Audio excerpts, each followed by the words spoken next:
কি অর্জিত হলো? একটা জীবন ছড়ে গেল। আমরা ভাবছিলাম যে আরাফাত হয়তোবা মারা যাবে, মৃত্যুর সাথে পাঞ্জা লড়ছিল আইসিইউতে। কাশেমের অবস্থা একটু ভালো ছিল, কিন্তু আজকে কাশেমই দুনিয়া থেকে বিদায় হয়ে গেল। অপরদিকে কাফির বাড়িতে আগুন জ্বলছে। কাশেমের মৃত্যু নিয়ে আন্দোলন হবে, বড় বড় বক্তব্য দেওয়া হবে, হয়তোবা কাশেমের পরিবারকে 20 থেকে 30 লাখ টাকা দিয়ে দেওয়া হবে। কিন্তু কাশেমের জীবনের দামটা, একটা মানুষের জীবনের দাম 20-30 লাখ টাকায় হয়? ওই দিন গাজীপুরে মোজাম্মেল হক সাহেবের বাড়িতে যেই ভাঙচুর এবং অগ্নিসন্ত্রাস ঘটতে গেছিল, ছাত্রদের বক্তব্য তাদের পরিকল্পিতভাবে সেখানে নিছে। এলাকাবাসীর বক্তব্য তারা ভাঙচুর করতে আসছিল, কেউ পরিকল্পনা করে নেয় নাই, মানুষ তাদেরকে রুখে দাঁড়াইছে। এখন ঘটনা যেটাই হোক, আমরা ধরে নিলাম ছাত্রদেরকে ট্র্যাপে ফেলানো হয়েছে। তো মরে গেল তো কাশেম নাকি? দর্শক, গাজীপুর নগরের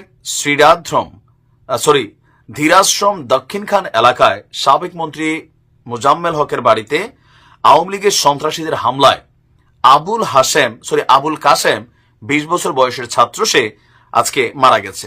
বিকাল 3টার দিকে ঢাকা মেডিকেল কলেজ হাসপাতালের নিবিড় পরিচর্যা কেন্দ্রে তার মৃত্যু হয়েছে।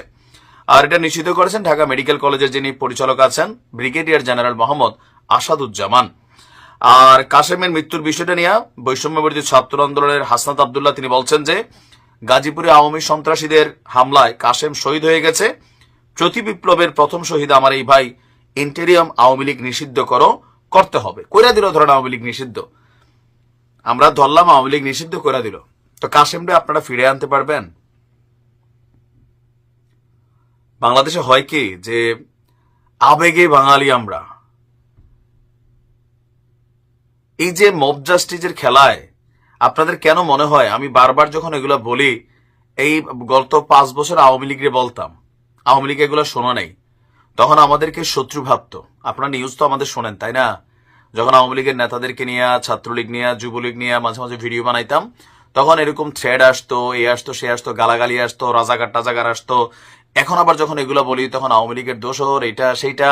ভাই, ফাইনালি আপনি যে বাটে পড়লেন মানুষের কথায়, আপনার পরিবার, আপনার বউ, আপনার সন্তান, আপনার বাবা মা কি পাইল? 20-30 লাখ টাকা? আপনার মৃত্যু নিয়ে রাজনীতি হবে, আপনার মৃত্যু নিয়ে ব্যবসা হবে, আপনার মৃত্যু নিয়ে বহুত লোক এখন মামলার আসামি হয়ে যাবে। সেই আসামি থেকে বাঁচার জন্য লক্ষ লক্ষ টাকা মামলা বাণিজ্য আরেক তারা করবে। কিন্তু কাশেমের মা, কাশেমের বাপ কি পাইল? কাশেম কি পাইল? কারুর উপরে জুলুম করার আগে এই 16 বছর যারা মজলুম ছিলেন, তারা কিন্তু এখন নির্যাতকের ভূমিকা অনেকে চলে আসছেন। এটা খেয়াল করছেন?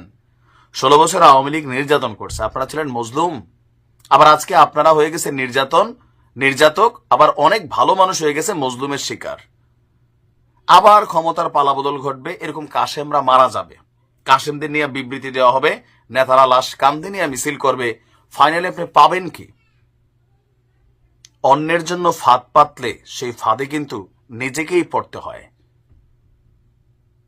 লোকাল পিপলের বক্তব্য, আজকে কাশেমের মৃত্যুতেও সবাই আলহামদুলিল্লাহ বলতেছে, আবার কেউ তার জন্য ইন্নালিল্লাহ বলতেছে।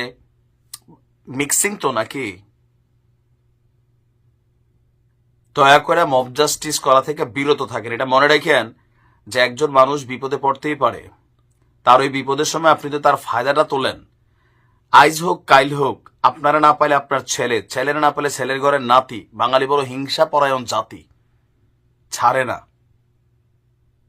জেনারেশন টু জেনারেশন হিংসা, প্রতিশোধ এগুলোকে ক্যারি করে, এগুলোই জাতির জন্য কল্যাণ বয়ে আনে না।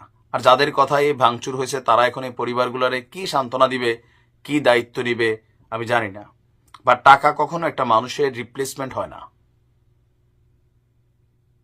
সামনের দিকে যে কোনো জায়গায় মব জাস্টিস করার আগে একটু ভাইবেন যে আপনি ভাবতেছেন আপনি যে সেখানে ঘটনা ঘটাইবেন, হইতে পারে ঘটনা ঘটাইতে গেছেন ওইখানে মাইর খেয়েবেন, অথবা আপনার আগে বিপরীত গ্রুপ, আওয়ামী লীগ, যুবলীগ, ছাত্রলীগ, তারাই হয়তো পাল্টা একটা প্ল্যান করে রাখছে গাজীপুরের এই ঘটনায়। এটা কিন্তু প্রমাণিত। দুইটার একটাই তো হয়েছে, হয়তো আওয়ামী লীগ প্ল্যান করে ডাইকা নিয়ে পিটিয়ে মারছে, অথবা তারা ভাঙচুর করতে গেছে। স্থানীয় লোক, একজনের বাড়ি আপনি ভাঙবেন, তার প্রতিবেশীরা আপনারা তো পিটাবে ভাই। ঘটনার দুইটার একটা ঘটছে। আল্লাহ তাকে জান্নাতুল ফেরদাউস দান করুক। ভালো থাকুন।